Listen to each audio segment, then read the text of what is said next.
佢第三局係點輸？咩？頭先第三局我都唔知佢點輸，我都唔明，我唔明點解會輸。不過唔係佢病咗係冇咩嘅，好怪啊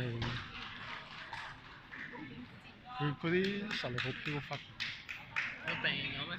佢病咗，佢頭先佢上個禮佢拜，病咗攞到第七、第八。佢上個禮拜甲流啊嘛，佢上個禮拜6日都仲燒緊，其實今個禮拜仲病緊嘅。佢淨係練咗琴日同今日咯，冇啦，跟住都冇時間練亦都。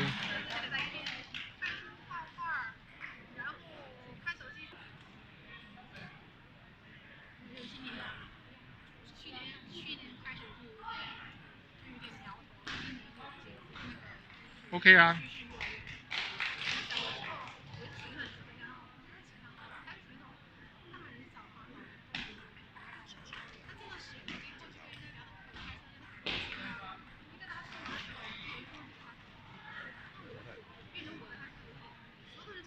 阿梁成喺度正手山，正手定價。我睇到。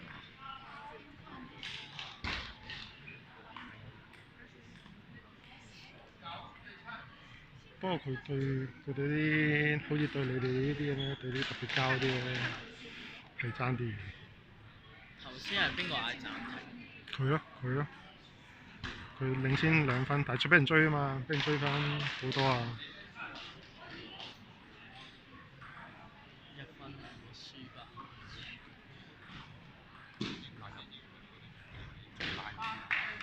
佢唔敢拉啊！佢一拉佢就變咗。